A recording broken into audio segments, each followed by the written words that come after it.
Bonjour à tous et bonjour à toutes et bienvenue sur la chaîne YouTube Ajna Thérapie Relation d'aide. Je me marre parce que j'ai du mal à trouver des angles lumineux, donc j'essaye de me cadrer dans la lumière, puis ça ira bien comme ça, hein. Alors, nouvelle vidéo concernant les effets de la pleine lune à venir, d'accord, qui va vraiment avoir lieu entre le 17 et le 18 janvier. Pourquoi? Parce qu'elle se passe dans la nuit à partir de 23h50. Donc vraiment, elle, sur 2 jours, celle-ci, elle se régale, j'ai envie de vous dire. Qu'est-ce qui va se passer? On ressent déjà une certaine forme de relâchement, d'accord? Une certaine forme de communication qui se met en place, des projets qui commencent aussi à émerger. On en parle, j'ai pris des notes pour ne rien oublier, vous le savez, mais il y a des chances que ça filtre. Encore une fois, vous me connaissez, comme d'habitude, il manque toujours un petit bout, donc si jamais je vous ferai un complément d'information. Alors, il y a beaucoup de choses qui bougent ce mois-ci. Je vous en ai parlé lors de la nouvelle lune du 2 janvier. Et là, il y a d'autres choses encore qui bougent. Pourquoi? Parce que jusqu'à la fin du mois, là, Mercure va finir de rétrograder. D'accord? Donc, les phases rétrogrades de Mercure, comment ça se passe? On le sait, c'est au même titre que Vénus, c'est pareil. Il y en a plein, hein, des planètes qui rétrogradent. Mais ces planètes, quand elles rétrogradent, ben, c'est le mimi, c'est le rara et c'est un peu la mémerde. Pour certains, pourquoi? Parce que phase de ralentissement, d'accord, dans la matière, dans le factuel, des décalages dans les rendez-vous, des transactions financières qui ne se font pas, des appareils électro qui tombent en panne, des voitures qui ne souhaitent plus démarrer, des courriers qui n'arrivent pas à destination, pléthore de choses. Les effets de la pleine lune, ce qui peut être marqué et ce qui a toujours été plus ou moins constaté en fonction des personnes et notamment ça m'agace cette lumière de... Pas de luminosité, ça m'énerve. Donc, du coup, clairement, pour certains d'entre nous, les effets de la pleine lune, on s'agace. C'est le cas, il n'y a pas de lumière. On s'agace, on peut avoir beaucoup de fatigue, des nuits vraiment très saccadées, un petit peu coupées, bon, une certaine forme d'impatience. Voilà ce qui se passe quand il y a des rétrogradations, quand il y a les effets lunaires par-dessus qui s'y greffent. Concernant les effets lunaires, vous le savez, je ne vais pas de nouveau me présenter, maintenant je vous bassine tellement avec ça. Il y a un bijou soin, une connexion lunaire exprès que j'ai conçu pour ces connexions-là. Pourquoi? Je suis très sensible à l'énergétique, ça en est d'ailleurs mon métier. De fait, j'essaye de trouver des trucs et des astuces pour atténuer certaines tensions et certains effets, et notamment le bijou des connexions lunaires pour, je vous dis, pour vraiment très très très marquer les effets de la Lune. Heureusement qu'il est là, celui-là, j'ai envie de vous dire.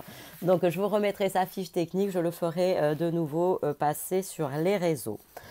Donc, pour certains signes astrologiques, d'accord, cette pleine lune, elle va être un petit peu dérangeante, d'accord, en termes de nuit saccadée, donc de la fatigue, donc de l'agacement. On a du mal à lâcher prise et on a du mal, voilà, à être focus et positif sur les situations. Pourquoi? Parce qu'on est vraiment dans une énergie avec Mercure qui rétrograde et je crois qu'il y a Vénus en concomitance, mais je vous dirai des âneries, donc je ne vais pas le dire et vous faites comme si vous n'avez rien entendu.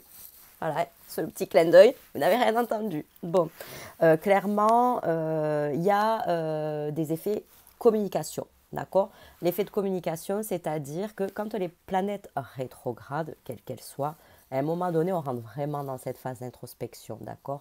Et dans cette phase d'introspection, on trouve aussi certaines réponses, ok? Des réponses qui nous permettent d'avancer. Et là, en fait, si vous voulez, pour certains signes, il va y avoir beaucoup d'explications données sur des situations, voilà, qui ont été vécues ensemble ou séparément, d'accord? On est vraiment en phase de voix communicante, ok? Donc on essaye vraiment de se positionner sur des projets, on essaye de se positionner sur des situations personnelles aussi, d'accord?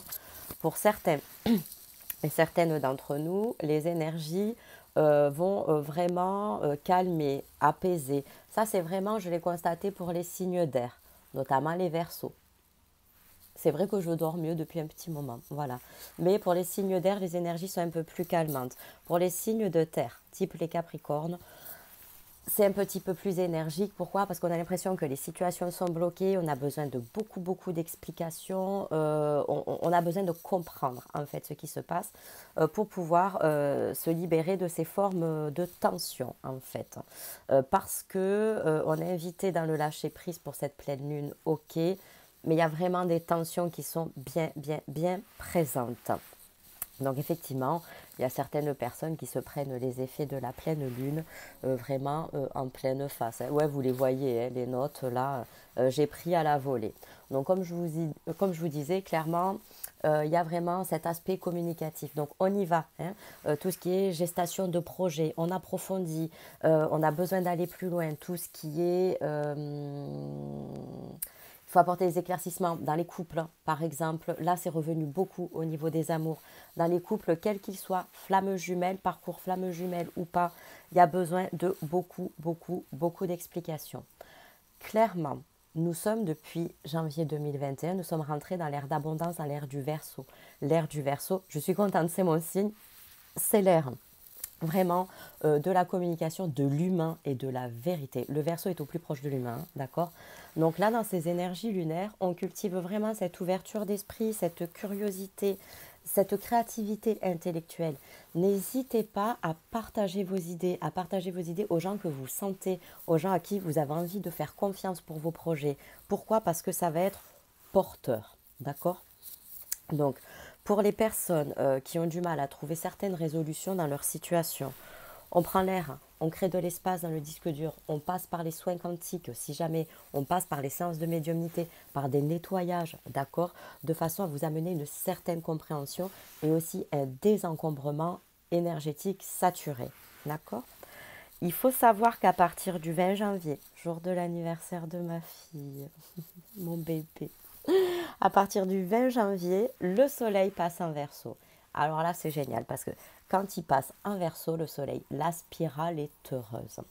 Donc vous voyez, les énergies lunaires sont un peu en demi-teinte, mais dans un sens, elles restent quand même très positives parce qu'on communique, on a des explications, on approfondit ses projets. Là, on y va plein fer. Hein. On s'est repositionné, on a épuré là toute l'année dernière. Là, on est focus sur soi, sur le positif, sur ce qu'on a envie de mettre en place. L'année 2022 va être très riche en surprises, en sensations et en amour. Croyez-moi. Voilà ce que je pouvais vous en dire. Bon, vous le savez, j'aime bien tirer les runes. Donc ça faisait un petit moment que je ne l'avais pas fait. D'accord. Donc, juste avant de tirer les runes, on m'a bien demandé que quand même, hein, durant cette période d'énergie lunaire, bon, vous savez, 3 jours avant, 3 jours après, les énergies de la lune, on m'a demandé de bien canaliser vos émotions. D'accord? Pour les personnes qui vivent un petit peu plus mal les énergies lunaires. Pourquoi? Parce que ça peut péter, mon colonel, et partir à volo. D'accord? Donc, vraiment, on reste dans une dynamique positive, on essaye tout du moins, et dans une dynamique relationnelle apaisée. D'accord? Même si l'autre en face mériterait des petits coups de pelle. On est d'accord, on reste humain hein, malgré tout. Hein. Donc bon. Donc la rune, c'est Agalaz qui est sortie. Alors Agalaz, clairement quand elle sort, on ne peut pas dire que c'est bon, on ne peut pas dire que c'est mauvais, mais c'est entre les deux, hein, ni bien ni mauvais en fait. Ça signifie la grêle, d'accord. Et cette rune-là, en signifiant la grêle, clairement, elle annonce cette destruction pour ce renouveau. Tout simplement. Et cette destruction pour ce renouveau, moi je le prends dans un cadre très positif. Pourquoi? Parce que bien souvent, quand on est sur une fin de cycle, on peut avoir du mal à lâcher ce cycle, clairement. Mais dès lors qu'on est sur cette fin de cycle, bien souvent, il y a des choses beaucoup plus jolies qui arrivent. Clairement, là où je voulais en venir aussi, c'est que dans la vie, bien souvent, tout est juste. L'univers n'est pas là pour nous piéger, d'accord? Mais est là pour nous enseigner, ok? Quand nous nous sommes réincarnés, si on part sur le principe de l'incarnation et de la réincarnation, on a signé les contrats d'âme, d'accord? Donc sachez que vous tous et vous toutes, moi y compris, on honore toutes les parts du contrat, toute expérience confondue. Voilà. Donc on est doux quand même avec soi-même, on est doux avec les autres. Hein. On essaye vraiment de se recentrer. Le bijou soin connexion lunaire est toujours présent, voilà, pour vous aider à passer les énergies lunaires si elles sont trop difficiles pour vous, trop denses en termes de soleil. oui, soleil dans vos cœurs. En termes de sommeil, en termes d'agacement, tout ça, ça apporte vraiment cet effet apaisant. D'accord? Donc n'hésitez pas, vous le savez, je reste disponible. Même si je ne vous réponds pas tout de suite, je vois vos messages et je fais en sorte de répondre au fil de l'eau, de façon à vous apporter des réponses les plus précises possibles pour pouvoir vous aider. Je vous embrasse, je vous dis à très vite et j'ai hâte de la prochaine vidéo qui va être encore plus belle que celle-ci en termes d'énergie. Namasté mes jolis, à très vite. Soleil dans vos cœurs.